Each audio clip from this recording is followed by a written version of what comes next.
Alors bonjour à tous, alors il y a quelques temps j'avais testé un kit Ambilight pour PC et vous avez été beaucoup à me demander si c'était compatible avec la télévision. Et donc je vous répondais que soit il fallait passer par une box Android, mais que ça fonctionnait une fois sur deux selon l'application, ou soit un Raspberry Pi, mais bon, il fallait encore bricoler des choses derrière, etc. Et là aujourd'hui donc je vais vous proposer pas un mais deux kits Ambilight pour la TV et qui fonctionnent différemment, sachant que donc il y en a un qui va utiliser l'HDMI pour fonctionner et l'autre une caméra donc qu'on va devoir mettre au niveau de la télé pour pouvoir en transmettre les couleurs.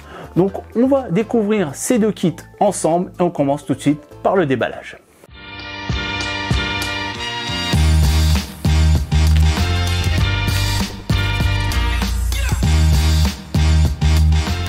Donc on va commencer par le système Ambilight qui fonctionne via HDMI et donc c'est la marque Lakme qui fait ça.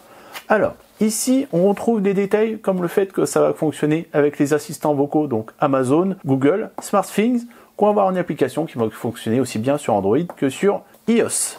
Derrière on a des infos sur la taille de la télé qui est pris en charge, donc là maximum 65 pouces, moi ça sera sur une 55 donc il n'y aura pas de souci. Ici on a un visuel de la box sur laquelle on branchera directement notre source vidéo en HDMI. Et puis c'est tout. Allez, on va tout de suite regarder ce qu'on a à l'intérieur. Donc là on a un câble HDMI, une bonne section d'ailleurs. Donc là on doit avoir à peine 1 mètre et voilà la tête des connectiques. Ok, on a donc la box, c'est elle en fait qui va gérer tout simplement l'allumage des LED.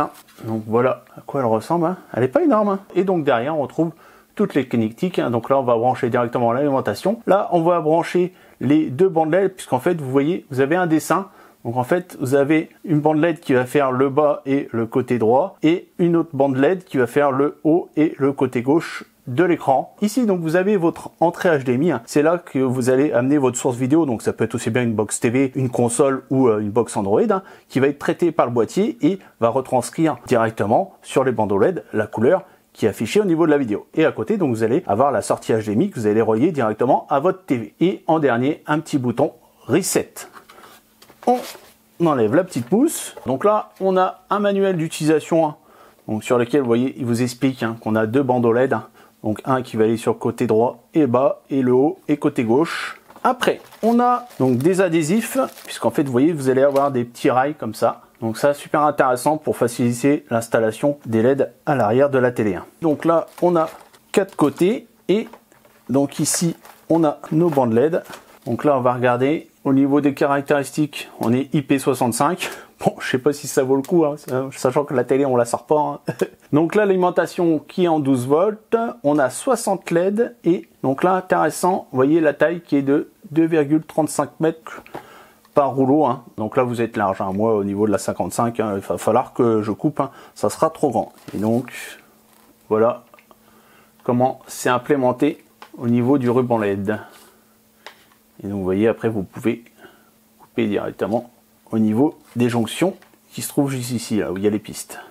Donc là, même chose pour le deuxième ruban LED.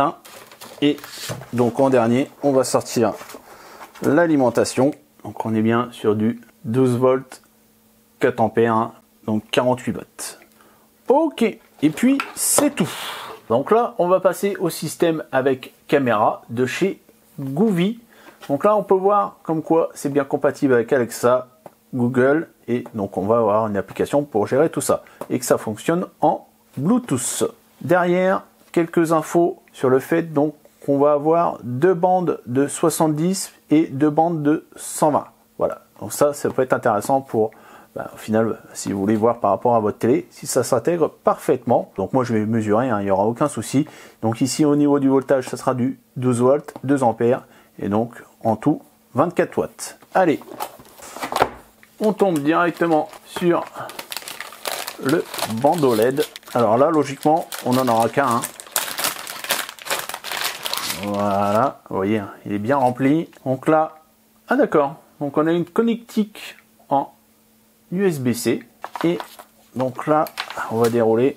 Et on a au final à peu près pareil, vous voyez, au niveau du bandeau LED.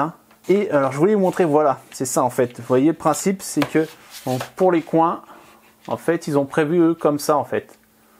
C'est assez sympa. Je trouve que ça va être plus simple, je pense, à monter, ou du moins à s'adapter, on va dire. Bon, après l'autre aussi, au final, hein, puisqu'après vous allez pouvoir recouper. Que là, en fait, bah, forcément, là, il faudra pas couper, hein, vous voyez, puisque donc, vous avez déjà le système qui est entre guillemets, déjà fait. Hein, voilà. Après, on se retrouve avec un manuel d'utilisateur. Donc là, voilà, ils vont nous indiquer comment installer la caméra, et là c'est le boîtier qu'on va mettre derrière la télé. Et donc là au niveau d'installation, hein, vous voyez, d'ailleurs on a aussi des petits pads apparemment. Et donc après en fait il y aura un système de calibrage, hein, avec des petites mousses que vous collerez sur l'écran. Alors qu'est-ce qu'on a ici? C'est le petit boîtier donc qui va gérer le bandeau LED, hein, donc on va brancher l'alimentation, la caméra, etc. Donc là à mon avis ça va être pour l'alimentation. Là, je suppose, le port USB, ça va être pour la caméra et l'USB-C pour le bandeau LED. Et là, on a aussi un petit 3M qui est déjà installé derrière. Et donc des boutons qui, ma foi, je ne saurais pas à quoi ils servent. Et là, on a un micro. Ça, par contre, ça va servir si, par exemple, vous mettez de la musique. En fait, le bandeau LED va réagir à la musique. Après, on a donc l'alimentation. On est sur du 12 volts, 2 ampères. Ok. Après, qu'est-ce qu'on a là-dedans? Donc ça va être les petites mousses, hein, que vous allez poser sur l'écran pour calibrer en fait la caméra, pour savoir en fait qu'est-ce qu'elle filme, voilà, au niveau de l'écran, et pour dire tiens là c'est les coins de la télé. Hein. En fait la caméra va apprendre comment lire l'écran de votre TV. Hein. Et après bien sûr vous pourrez les enlever, hein, ça sera que au moment de tout simplement du calibrage. Hein. Alors là d'accord, on a ces fameux pads.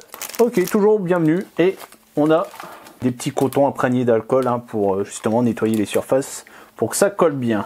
Et c'est bien fourni le kit là. Et en dernier, qu'est-ce qu'on a? D'accord, on a la caméra qui, vous voyez, hein, quand même, hein, a fait une sacrée taille quand même. Ça va pas être discret, on va dire. Hein. Donc là, hop, vous voyez, on a une petite protection dessus. Je vais l'enlever pour voyez un peu mieux la caméra. Ici, on a du 3M. Et donc, le port USB pour brancher directement sur le boîtier à l'arrière de la télé. Ok, bon écoutez, je pense qu'on a fait le tour, hein. Maintenant on n'a plus qu'à aller tester ça. Donc en premier, on va tester le kit Ambilight Neo de chez Lightme. Au niveau de l'installation, aucun problème. J'ai mis les deux bandeaux LED, ils ont bien tenu, hein, ils sont bien collés au niveau de la télé, hein, et donc j'ai coupé en fait le surplus de bandeaux, hein, et donc j'ai fait dépasser, vous voyez, sur le bas à gauche de ma télé. D'ailleurs ma télé donc c'est une Samsung 55 pouces QLED, hein, et donc en fait il y a les deux câbles USB qui sortent en bas à gauche et en fait le câble HDMI. Alors je pourrais faire une installation où je pourrais vraiment tout mettre derrière en collant en fait le petit boîtier, hein, à l'arrière de la télé. Je pourrais faire quelque chose de propre. Bon là voilà, c'est pour tester, sachant que après je testerai le deuxième kit Ambilight, hein, donc prenez pas compte sur le fait qu'il y a le câble qui sort sur le côté gauche, hein, je pourrais faire quelque chose de très propre si je voulais. Donc là sur la gauche, vous voyez l'interface de l'application Lightme, hein, que vous trouverez sur le Play Store. Hein. Donc au niveau de l'appairage, vraiment rien de compliqué, et surtout réglage. Moi je pensais qu'on allait faire quelques réglages, et au final rien du tout. Je vais vous montrer. Vous allez cliquer voilà sur Setup, donc ça vous l'avez au démarrage. Hein. Donc vous choisissez en fait où vous avez fait sortir les câbles, donc à gauche ou à droite, hein, et après vous faites Next, et en fait vous voyez il y a les couleurs qui correspondent au niveau d'humeur, et après à partir de là, vous validez et vous ne touchez plus à rien. Ça y est, c'est réglé. Franchement, à ce niveau-là, il n'y a vraiment rien de plus simple, on va dire, sur celui qui est vraiment débutant. Hein. Vous collez vos LED, vous téléchargez l'application, vous appellerez bien sûr en Wi-Fi, hein. Donc Wi-Fi 2,4 GHz, hein, pour info, hein. Ça ne fonctionnera pas en 5 GHz. Et donc au niveau de l'interface, hein, donc déjà en bas à gauche, vous pouvez éteindre ou allumer le bandeau LED. Hein. Vous pouvez régler la luminosité. Alors forcément là j'évite de laisser un 100%, ça serait bon pour la journée, là voilà. On fait ça la nuit, donc hop, 50%, ça ira très bien. Au-dessus, donc vous avez deux modes, hein. Donc le mode screen qui est le mode Ambilight et le mode musique, hein, sur lesquels en fait dès que vous avez passé la musique, ça va retranscrire des effets. Donc là vous avez Spectrum, Electronic et Listen. Donc on va revenir sur le mode qui nous intéresse le plus, hein, donc le mode Ambilight. Hein. Donc vous allez avoir trois réglages à ce niveau-là. Donc en fait, ça va être la réponse par rapport à l'image, hein, plus ou moins rapide. Hein. Donc IG, voilà, ça va être très rapide. Par contre, voilà, ça va être des effets stroboscopiques. Hein. D'ailleurs, tiens, je vais vous faire une petite démo avec une vidéo sur YouTube. Donc là, on est en normal. Après, on passe en IG. Et en fait, voilà, c'est pour éviter, par exemple, ceux qui peuvent être sensibles aux images stroboscopiques, hein, d'éviter d'avoir des soucis avec ça. Donc soit en normal, soit en weak. Hein. Donc en fait, c'est vraiment juste l'effet que vous réglez de transition Donc après, forcément, si vous avez des images avec de l'action ou autre, hein, mettez en rig, ça peut être intéressant. Mais bon, perso, je laisse en normal, hein, ça suffit. Hein. Donc vous pouvez voir aussi, l'intéressant, c'est qu'au niveau des bandeaux noirs, hein, ça gêne pas la retranscription en fait des couleurs. Hein. Même si vous regardez un film, vous n'aurez pas en fait les bandeaux noirs, vous auriez quand même de la couleur, alors que ça pourrait en fait ne pas mettre de couleur du fait qu'il y a les bandeaux noirs. Non, là, si sur ce niveau-là, ça prend un ensemble de couleurs au niveau de l'image, et à chaque fois, vous voyez, au niveau de la position, ça retranscrit bien en fait la couleur qu'il y a sur le bas ou le haut. D'ailleurs, je vais vous faire le test avec mon petit test que j'avais déjà testé pour l'Ambilight de mon PC. Donc là, vous pouvez voir la roue. Voilà, est positionné correctement, là j'ai mis sur pause. Donc il y a un petit décalage de 2-3 LED, mais franchement c'est pas vilain. Regardez. Vous voyez à ce niveau-là. Alors que vous avez vu, hein, j'ai pas fait de réglage plus que ça, quoi. Franchement à ce niveau-là, vous n'êtes pas embêté, ça fonctionne très bien du premier coup. Et le rendu est très bon. Hein. Donc là vous voyez le rendu d'un film sur Disney+. Hein. Pour info, hein, je suis branché sur ma box Android Nvidia Shield. Donc là, on est sur Netflix, hein, sur un dessin animé. Hein. C'est vraiment là où ça devient intéressant, surtout avec l'Ambilight. Hein. Et donc j'ai pu tester aussi donc, sur ma Switch, hein, sur ma console Nintendo. Donc pareil, ça fonctionne très bien. Et aussi sur ma box TV, hein, donc ma box SFR TV 4K. Et aucun problème au niveau du fonctionnement. Donc là, on va aller faire un tour dans le reste de l'application. Donc en bas, vous avez Taste. Hein. Donc en fait, vous allez régler voilà, des profils par défaut, hein, donc Rainbow, Fire, des petits effets assez sympas d'ailleurs, hein, je trouve. Là, hop, feu d'artifice, étoile. En dernier, donc une couleur simple, et donc après vous allez pouvoir en fait régler directement la couleur que vous voulez, en bleu, en rouge ou autre. Et en dernier, les réglages, hein, ce que je vous ai montré tout à l'heure, vous voyez, par exemple, vous pouvez mettre un timer hein, pour éteindre automatiquement ou allumer automatiquement l'éclairage. Au niveau des assistants vocaux, hein, ça fonctionne aussi bien avec Google que Alexa. Éteins Néo. Ok, j'arrête Néo. Voilà, pas de souci. Allume Néo. Très bien, j'allume Néo. Donc franchement, pas déçu par le rendu de ce kit Ambilight, mais il va y avoir un mais. Dans le sens où ce kit Ambilight utilise donc du HDMI, mais du HDMI 1.4. Et ce qui fait qu'en fait, on ne pourra pas visualiser, par exemple, Netflix ou Disney+ en 4K. Vous pourrez maximum aller sur de la HD, mais vous ne pourrez pas utiliser Disney+ ou Netflix en 4K et encore moins avec de l'HDR ou du Dolby Vision.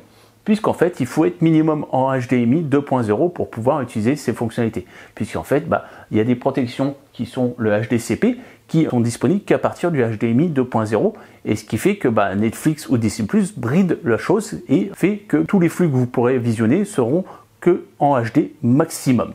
Alors que là, c'est un peu décevant, surtout que voilà, j'ai quand même une TV de 4K, donc à ce niveau-là, déception. Mais par exemple, si vous avez une télé voilà, en Full HD, si vous voulez juste regarder la télé pour l'Ambilight ou juste avec une Switch, hein, il n'y aura pas de problème, puisque la Switch, hein, c'est du Full HD maximum, la télé, voilà, c'est que de la contenu HD, hein. Donc on va dire à ce niveau-là, vous ne serez pas limité. Mais par contre, si vous êtes comme moi équipé d'une TV 4K et que vous voulez regarder des contenus 4K sur Disney+ ou Netflix, ça ne sera pas possible. Voilà le petit point noir, enfin peut-être un gros pour certains. Donc pour ceux qui sont intéressés par ce boîtier HDMI, attendez, puisque va y avoir une mise à jour, enfin du moins un nouveau boîtier qui va sortir, qui va lui être compatible HDMI 2.0. Par contre, pour ceux qui voudraient juste en fait utiliser avec une télé HD, là il n'y aura pas de problème, ça fonctionnera très bien. Donc voilà, on a fait le tour du kit Lightme, on passe à celui de chez Govee. Donc nous voilà avec le système Ambilight Govee Immersion. Hein. Donc au niveau de l'installation, on va dire plus simple que sur le premier kit, hein, puisque là il n'y avait qu'une seule bande LED. Par contre au niveau des dimensions, c'était juste. Hein. Il n'aurait pas fallu que le bandeau soit plus grand, hein, puisque en fait il aurait fallu que je coupe, et en plus de ça, vu qu'il y a des fils qui rejoignent, on va dire, les côtés, il aurait fallu que je ressoude, etc. Enfin voilà, ça aurait été une prise de tête sans nom. Là c'est vrai qu'au niveau des dimensions, c'est pile poil ce qu'il fallait pour ma télé. Après j'ai pu aussi installer le boîtier à l'arrière, hein, sans problème au niveau de la télé, donc ce qui fait qu'on a quand même quelque chose de camouflé, hein. Vous voyez en fait juste le câble d'alimentation qui passe en bas de la télé. Par contre, on a donc maintenant une grosse caméra donc au-dessus. Alors grosse, hein, voilà, j'exagère un peu, mais voilà, on a quand même en fait cette caméra qui regarde notre écran. Mais bon, ça peut être un système intéressant hein, pour ceux tout simplement qui utilisent Netflix, YouTube sur leur télé et qui forcément n'ont pas la sortie HDMI hein, au final, puisque ils utilisent en fait le système d'exploitation sur la télé. Donc là, l'intéressant avec la caméra, c'est que au final, vous pourrez faire fonctionner quand même l'Ambilight. Au niveau de la configuration, donc il faudra télécharger l'application hein, sur le Play Store ou sur iTunes si vous êtes sur iPhone. Hein, et donc il faudra appairer l'application avec le bandeau LED au niveau du Wi-Fi et après faire une phase d'étalonnage, hein, puisqu'en fait donc vous allez apprendre à la caméra comment observer votre TV. Donc vous allez apposer en fait les mousses sur votre TV, hein, comme vous avez pu voir dans le déballage. Hein, et après donc vous allez choisir en fait, vous avez deux positions, donc soit mettre la caméra en haut ou en bas, hein, et après vous indiquez le sens des bandes LED et une fois que c'est fait, donc vous allez positionner vos marqueurs là où en fait vos mousses sont installées au niveau de votre écran. Donc une phase de configuration un peu plus compliquée que sur le premier kit hein, et pour moi au final qui n'a pas donné des bons résultats. Hein. Vous allez voir hein, pendant le test, hein, j'ai essayé tous les réglages possibles et inimaginables et j'ai pas le rendu escompté, du moins que je voulais, au niveau aussi bien des couleurs. Au niveau du positionnement, ça va, mais au niveau des couleurs, c'est pas terrible. Mais bon, d'abord, on va aller faire un petit tour dans l'application. Donc au début, vous avez un labo d'effets. Donc en fait, ça va être les couleurs, hein, voilà, que vous pouvez mettre directement au niveau du bandeau LED. Hein. Donc à ce niveau-là, on a du choix. Après, vous avez donc un minuteur, donc vous allez pouvoir régler des plages horaires d'allumage ou d'extinction. Donc là, la luminosité, hein, donc comme au début hein, pour le premier kit, hein, voilà, je mets à 50%. Vous voyez là, je vais mettre à 100%. Vous voyez là, ça fait vraiment mal aux yeux. Hein. En dessous, donc vous avez les différents modes disponibles. Hein. Donc pour le ruban LED, hein, donc le premier, c'est la musique. Hein. D'ailleurs, vous pouvez faire de telle sorte que soit c'est votre téléphone, donc là en ce moment, c'est le téléphone qui enregistre, qui retranscrit au niveau des bandeaux LED ou directement au niveau du micro qui se trouve sur le boîtier hein, de la TV. Et vous pouvez aussi régler différents éclairages au niveau du rythme, les couleurs, l'intensité, etc. Donc après, on a le mode vidéo, hein, c'est tout simplement le mode Ambilight. Hein. Vous avez en fait possibilité d'activer les effets sonores, hein. Donc c'est le micro qui est sur le boîtier hein, au niveau du ruban LED hein, et ça réagit à ma voix. Bon, moi je le désactive, hein. Ce qui nous intéresse c'est vraiment la retranscription des couleurs au niveau de l'écran. Donc là, je vais lancer mon petit test vidéo au niveau de YouTube et donc vous voyez que la division se fait correctement hein. Donc la caméra voit bien on va dire les couleurs hein. Donc vous avez bien le bleu en haut à gauche, le vert en bas à gauche, le rouge en bas à droite, mais en haut à droite, le blanc c'est du rose. C'est du rose ou du rouge on va dire, c'est une transition entre le rose et le rouge. Et au final j'ai jamais réussi à avoir la couleur blanche en Ambilight. Hein. Je sais pas pourquoi, alors que je me suis dit c'est peut-être un souci au niveau du bandeau LED hein, qui affiche pas le blanc. Et au final j'arrive à afficher, d'ailleurs vous allez voir avec le mode juste après, hein, les couleurs, j'arrive à afficher du blanc sans souci, mais au niveau de la caméra ça fonctionne pas. Alors je sais pas si c'est lié à ma télé avec par exemple son filtre anti-reflet au niveau de ma Samsung hein, qui en fait empêche que la caméra voit correctement le blanc. Je pourrais pas vous dire, ou si ça vient du kit tout simplement. Hein. Moi je serais plus d'avis de dire que ça vient du kit hein, parce que j'ai essayé différents calibrages hein, au niveau de la caméra. Hein. J'ai essayé de la mettre sur le bas, j'ai essayé de la changer un peu de place, même faire le calibrage dans le noir. Enfin voilà, j'ai essayé plein de trucs, j'ai regardé des tutos sur YouTube, etc. Il y en a qui arrivent à faire des choses à peu près correctes, mais il faut bricoler derrière comme jamais. Donc moi voilà, du moment que ça marche pas, je préfère vous le dire, vous le montrer. Peut-être que ça marcherait avec votre télé, hein. Peut-être qu'au final avec une OLED ça va très bien marcher. Mais du moins moi avec ma Samsung au jour d'aujourd'hui, du moins j'arrive pas à avoir la couleur blanche, alors que les autres couleurs ça va, ça passe. Mais au niveau du rendu, je suis assez déçu à ce niveau là. Donc là on va quand même regarder, vous voyez, au niveau de la réaction de la caméra qui est assez rapide. C'est ça aussi que je me disais, il va peut-être avoir un problème au niveau de la vitesse de rendu au niveau de la caméra, puisque forcément ça filme l'écran, ça doit les renvoyer sur le bandeau LED, et au final non, ça va, c'est assez rapide à ce niveau là. Je suis pas déçu on va dire du temps de réponse. Après en bas vous avez donc la possibilité de régler la saturation des couleurs, et vous avez aussi les deux modes hein. Donc jeu et cinéma, sachant que en fait c'est la transition entre deux couleurs, ça va être plus rapide en jeu et plus lent en cinéma. Après vous avez le mode couleur, et donc là vous pouvez voir que il y a du blanc. Donc là avec le mode couleur j'arrive à avoir du blanc, mais en mode Ambilight j'arrive pas à avoir cette couleur là, je sais pas pourquoi. Après vous avez le mode scène, donc là vous allez pouvoir régler un lever du soleil, coucher du soleil, un mode film, etc. Donc en fait c'est des couleurs prédéfinies. Et en dernier donc vous allez pouvoir créer votre propre couleur, hein, vos propres motifs au niveau du bandeau LED. Donc avant de finir je vous refais une petite démo quand même pour voir un peu ce que ça donne au niveau d'un clip sur YouTube. Mais par contre, vous voyez, des fois, j'ai les couleurs rouges qui apparaissent aussi en bas à droite. Je ne sais pas pourquoi. Si c'est pareil dû à mon éclairage au niveau de mon salon. Je sais pas. Il y a des bugs au niveau du rendu, même si des fois, vous voyez, ça rend pas trop mal. Hein. Là, des fois, bah, je sais pas pourquoi la couleur est pas bonne. Donc à mon avis, c'est une histoire de caméra, hein, tout ça. Donc bah écoutez, on a fini avec ce petit kit Govee, on passe à la conclusion. Donc voilà, c'est temps la conclusion, on va commencer par les défauts, et donc bah, c'est pas aujourd'hui qu'on trouvera le kit Ambilight parfait, hein. Vous avez pu le voir, hein, donc aussi bien sur le kit HDMI, donc Neo, hein, de chez Milight, hein, où au final, bah, on va pas pouvoir utiliser Disney+, ou Netflix en 4K, ni en HDR, ni en Dolby Vision, puisque voilà, on n'a pas de HDMI 2.0, même si ça va arriver. Hein. Et après, j'ai pensé peut-être aussi à une autre solution, c'est utiliser un splitter. Bon, bah forcément, il faudra l'acheter, mais en fait, un splitter permettrait en fait de diviser l'image, hein, et permettre d'envoyer par exemple l'image directement sur la box Neo et directement sur sa TV. Donc c'est quelque chose à étudier. Je ne sais pas si ça fonctionne, hein. Je n'ai pas de splitter pour vous dire aujourd'hui si ça fonctionne. Donc je vous mettrai un commentaire en dessous au niveau de la description. Je pense l'acheter prochainement et voir si ça fonctionne avec ce kit. Et là, ça serait parfait, hein, ça fonctionnerait bien. Et au niveau du kit de chez Govee avec la caméra, donc vous avez pu le voir, hein, j'ai pas pu avoir les résultats escomptés au niveau du rendu de la couleur. Ça, après, est-ce que c'est lié à ma TV? Je sais pas. Est-ce que j'aurais dû faire un peu plus de réglage?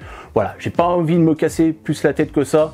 J'étais vraiment déçu de ce kit. Hein. C'est vrai que je m'attendais quand même à quelque chose d'un peu mieux, surtout que le système avait l'air assez simple à mettre en place. Donc on mettait juste une caméra, lisait la couleur et voilà, ça fonctionnait.